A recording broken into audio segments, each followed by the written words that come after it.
നമസ്കാരം. നമ്മുടെ പുതിയ വീഡിയോയിലേക്ക് ഒരിക്കൽ കൂടി എല്ലാവർക്കും സ്വാഗതം. ഇന്ന് നമ്മൾ ചർച്ച ചെയ്യുന്ന വിഷയം ഹെൽത്ത് ഇൻഷുറൻസ് എടുക്കാൻ തീരുമാനിച്ചു. അപ്പോൾ എടുക്കുന്നതിന് മുമ്പ് എന്തെല്ലാം കാര്യങ്ങൾ നമ്മൾ ശ്രദ്ധിക്കണം എന്നുള്ളതാണ്. എൻ്റെ മുമ്പുള്ള വീഡിയോയിൽ ഞാൻ എന്തിനാണ് ഹെൽത്ത് ഇൻഷുറൻസ് എടുക്കേണ്ടതെന്നും അതുപോലെ തന്നെ ഹെൽത്ത് ഇൻഷുറൻസിൻ്റെ ബേസിക് കാര്യങ്ങളൊക്കെ 2 വീഡിയോകളിലായി ചെയ്തിട്ടുണ്ട്. അത് കാണാത്തവർ അത് കാണാൻ ശ്രമിക്കുക. ഈ വീഡിയോ എടുക്കാൻ തീരുമാനിച്ച ആളുകൾക്കുള്ള സംശയങ്ങൾ അല്ലെങ്കിൽ അവർ അടുത്ത സ്റ്റെപ്പ് എന്തായിരിക്കണം ചെയ്യണം എന്നുള്ളതാണ്. വീഡിയോയിലേക്ക് കിടക്കാം. 2 രീതിയിൽ നമുക്ക് ഹെൽത്ത് ഇൻഷുറൻസ് എടുക്കാൻ സാധിക്കും. ഒന്നെങ്കിൽ ഏതെങ്കിലും അഡ്വൈസർ മുഖേന എടുക്കാൻ സാധിക്കും, അല്ലെങ്കിൽ ഡയറക്റ്റ് ഓൺലൈനിൽ നിന്ന് പർച്ചേസ് ചെയ്യാൻ സാധിക്കും. ഓൺലൈനിൽ നിന്ന് പർച്ചേസ് ചെയ്താലും അഡ്വൈസർ മുഖാന്തരം എടുത്താലും നമുക്ക് ഉണ്ടാകുന്ന പ്രീമിയം എമൗണ്ട് സെയിം ആണ്. അപ്പോൾ വ്യത്യാസം എന്ന് പറഞ്ഞാൽ നമുക്ക് നാളെ ഒരു ക്ലെയിം ഉണ്ടാകുമ്പോൾ അല്ലെങ്കിൽ നമുക്ക് നാളെ ഒരു ഹോസ്പിറ്റലിൽ കേസൊക്കെ വരുമ്പോൾ ഒരു അഡ്വൈസർ മുഖാന്തരമാണ് നമ്മൾ എടുത്തതെങ്കിൽ തീർച്ചയായിട്ടും ആ അഡ്വൈസറിൻ്റെ സഹായം നമുക്ക് ലഭിക്കും. നമ്മൾ ഓൺലൈൻ പർച്ചേസ് ചെയ്യുന്ന സമയത്ത് അത് നമ്മുടെ മാത്രം ഉത്തരവാദിത്വമായിരിക്കും. നമ്മളെ സഹായിക്കാൻ മറ്റാരും ഉണ്ടാകില്ല എന്നുള്ളതാണ് ഈ 2 കാര്യങ്ങളുള്ള വ്യത്യാസം. നമ്മൾ എന്തായാലും പോളിസി എടുക്കാൻ തീരുമാനിച്ചു. അപ്പോൾ ഒന്നെങ്കിൽ ഞാൻ ഈ പറഞ്ഞ പോലെ തന്നെ ഓൺലൈനിൽ നിന്നും അഡ്വൈസർ മുഖാന്തരം എടുക്കാം. അപ്പോൾ നല്ല വിവരമുള്ള അല്ലെങ്കിൽ നമ്മളെ സഹായിക്കാൻ കേപ്പബിലിറ്റി ഉള്ള ഒരു അഡ്വൈസറിൻ്റെ കീഴിൽ ഒരു പോളിസി എടുക്കാൻ തീരുമാനിക്കുക എന്നുള്ളതാണ് ഫസ്റ്റ് സ്റ്റെപ്പ്. രണ്ടാമത്തെ കാര്യം ഏത് പ്രൊഡക്റ്റാണ് വാങ്ങേണ്ടത് എന്നുള്ളതാണ്. അപ്പോൾ ഇന്ത്യയിൽ നല്ല പ്രൊഡക്റ്റ് ആയിരിക്കണം, കേരളത്തിലെ നല്ല പ്രൊഡക്റ്റ് ആയിരിക്കണം, നമ്മൾ എവിടെയാണോ നമ്മൾ ജീവിക്കുന്നത് ആ സ്ഥലത്തെ ഏറ്റവും നല്ല പ്രൊഡക്റ്റ് ആയിരിക്കണം നമ്മൾ വാങ്ങേണ്ടത്. അല്ലാതെ best cheap insurance in India എന്നല്ല ഗൂഗിൾ അടിച്ച് നോക്കേണ്ടത്. ബെസ്റ്റ് ഇൻഷുറൻസ് ഇൻ ഇന്ത്യ എന്നായിരിക്കണം ഗൂഗിൾ അടിച്ച് നോക്കേണ്ടത്. എന്നിട്ടായിരിക്കണം ആ ഇൻഷുറൻസ് നമ്മൾ എടുക്കേണ്ടത്. അപ്പോൾ ഹെൽത്ത് ഇൻഷുറൻസ് എടുക്കുമ്പോൾ ആദ്യം ശ്രദ്ധിക്കേണ്ടത് ചീപ്പിൻ്റെ പുറകിൽ പോകരുത്. ഏറ്റവും നല്ല ഇൻഷുറൻസ് കമ്പനി നമുക്ക് ക്ലെയിം കിട്ടണം. നമ്മൾ എന്തായാലും വർഷം നമ്മളൊരു എമൗണ്ട് അടയ്ക്കുന്നുണ്ട് അല്ലേ? ആർക്കാണ് അടയ്ക്കുക? ആ എമൗണ്ട് കമ്പനിക്കാണ് അടയ്ക്കുക. അപ്പോൾ ആ കമ്പനി തിരിച്ച് നമുക്ക് ക്ലെയിം തരുമോ, ഇതൊക്കെ പാസ്സാകാറുണ്ടോ, ആ കമ്പനി തിരിച്ച് പാസ്സാക്കാറുണ്ടോ കൊടുക്കുന്ന ക്ലെയിം എന്നൊക്കെ പരിശോധിക്കണം. അതെല്ലാം ഫസ്റ്റ് പോയിന്റ്. രണ്ടാമത്തെ പോയിന്റ്, നമ്മൾ വാങ്ങുന്ന പ്രൊഡക്റ്റ് അതാത് കമ്പനിയിൽ നിന്നായിരിക്കും അല്ലെ? ഏത് കമ്പനിയിൽ നിന്നായാലും ആ കമ്പനിക്ക് ഹോസ്പിറ്റലുമായിട്ട് ലിങ്ക് ഉണ്ടോ, ടൈപ്പ് ഉണ്ടോ എന്ന് ശ്രദ്ധിക്കണം. അതിനാണ് പറയുന്നത് നെറ്റ്വർക്ക് ഹോസ്പിറ്റൽ എന്ന്. അപ്പോൾ നെറ്റ്വർക്ക് ഹോസ്പിറ്റലിൽ അവൈലബിൾ ആയിരിക്കണം നമ്മൾ എടുത്ത പ്രോഡക്റ്റ്.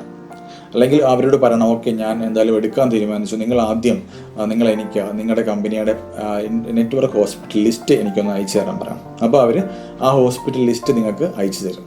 അപ്പോൾ നിങ്ങൾക്ക് കാണാം കേരളത്തിലെ എത്ര ഹോസ്പിറ്റലിലാണ് ആ കമ്പനിക്ക് നെറ്റ്വർക്ക് ഉള്ളതെന്ന് മനസ്സിലാക്കാം. അപ്പോൾ ആദ്യം ചെയ്യേണ്ടത് ഏറ്റവും നല്ല നെറ്റ്വർക്ക് ഉള്ള കമ്പനിയിൽ ചേരുക എന്നുള്ളതാണ്. നമ്മുടെ വീടിനടുത്തൊരു 5 ഹോസ്പിറ്റലുണ്ടെന്ന് സങ്കല്പിക്കുക.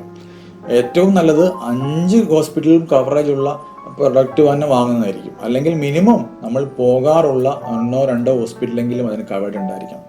അല്ലെങ്കിൽ ചില ആളുകൾ പറയും, സാർ ഞങ്ങളുടെ ഇപ്പോൾ അത് ഹോസ്പിറ്റലിൽ കവേർഡ് അല്ല, പക്ഷെ ഞങ്ങൾ ഒരു 2 കൊല്ലത്തിനുള്ളിൽ 2 മാസത്തിനുള്ളിലൊക്കെ ഞങ്ങൾക്ക് അതാകും എന്ന് പറയുമ്പോൾ അതിൽ പോയി വീഴാതിരിക്കാൻ ശ്രദ്ധിക്കണം. കാരണം 2 മാസത്തിന് ശേഷം ആകും എന്നൊക്കെ പറഞ്ഞിട്ട് നമ്മൾ സൈൻ ചെയ്ത് പോളിസി വാങ്ങിയിട്ട് നാളെ അതില്ല എന്നുണ്ടെങ്കിൽ നമുക്ക് പിന്നെ ഓട്ടോ വിളിച്ച് നമുക്ക് 10 കിലോമീറ്റർ അപ്പുറത്തുള്ള ഹോസ്പിറ്റലിൽ പോകാനുള്ള ഇട വരുത്തരുത്. അപ്പോൾ തീർച്ചയായിട്ടും നെറ്റ്വർക്ക് ഹോസ്പിറ്റൽ ഉണ്ടോ എന്ന് 100% ഉറപ്പ് വരുത്തണം.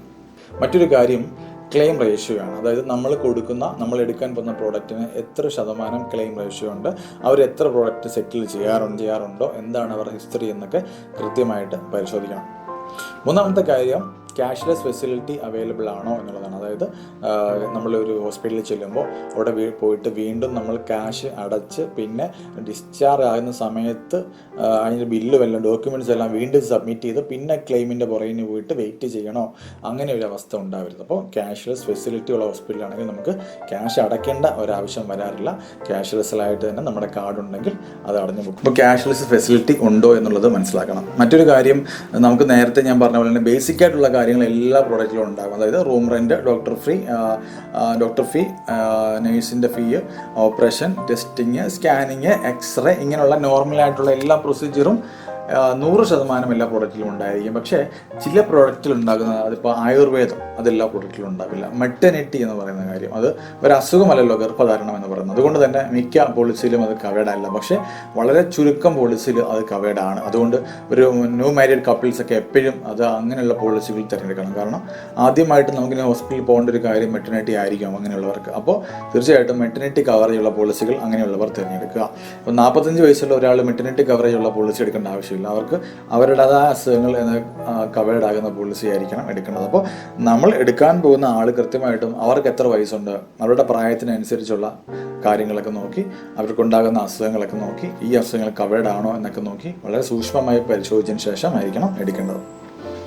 മറ്റത് ചില പോളിസിയിൽ പ്രൊഡക്റ്റിൽ നമുക്കിപ്പോൾ ഹോസ്പിറ്റലിൽ അഡ്മിറ്റായി അതിന് ശേഷമുള്ള ഒരു 3 മാസത്തെയും കൂടെ OP കൺസൾട്ടിങ് ഫീസ് അല്ലെങ്കിൽ സ്കാനിങ് റിപ്പോർട്ട്സ് ഇതെല്ലാം കവേർഡ് ആകും. ഒരു എക്സാമ്പിൾ, നമുക്കൊരു ഓപ്പറേഷൻ ഫിക്സ് ചെയ്തു, നമുക്കൊരു അഡ്മിറ്റ് ആവുകയാണ് ഒരാഴ്ചത്തേക്കെന്നുണ്ടെങ്കിൽ, അപ്പോൾ ഈ ഒരാഴ്ച അഡ്മിറ്റ് ആവാൻ എന്തായാലും പോവുകയാണ്. അങ്ങനെയാണെങ്കിൽ അതിന് മുമ്പുള്ള കുറേ ടെസ്റ്റിംഗ് ഉണ്ടാവും അല്ലേ. ഒരു ദിവസം സുപ്രഭാതത്തിലല്ലായിരിക്കും ഓപ്പറേഷൻ ചെയ്യാൻ തീരുമാനിക്കുന്നത്.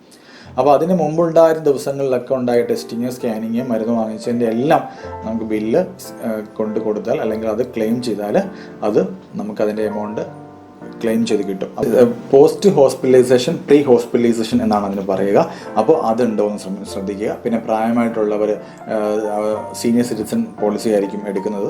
അപ്പോൾ അവർ ചെയ്യേണ്ട കാര്യമെന്ന് വെച്ച് കഴിഞ്ഞാൽ കൃത്യമായിട്ട് എത്ര ശതമാനമാണ് നമ്മൾ അടയ്ക്കേണ്ട കോ പേയ്മെൻറ്റ് എന്ന് മനസ്സിലാക്കണം. അതായത് കോ പേയ്മെൻറ്റ് എന്ന് പറഞ്ഞാൽ ഇപ്പോൾ ഒരു 1 ലക്ഷം രൂപയുടെ ബില്ല് വന്നു, അതിൽ ഈ സീനിയർ സിറ്റിസൺഷിപ്പ് പോളിസി എടുക്കുമ്പോൾ അതിനകത്തൊരു കോ പേയ്മെൻറ്റ് എല്ലാ കമ്പനിയും പറയും. അത് 10% ആകാം, 20% ആകാം, 30% ആകാം, 50% ആകാം.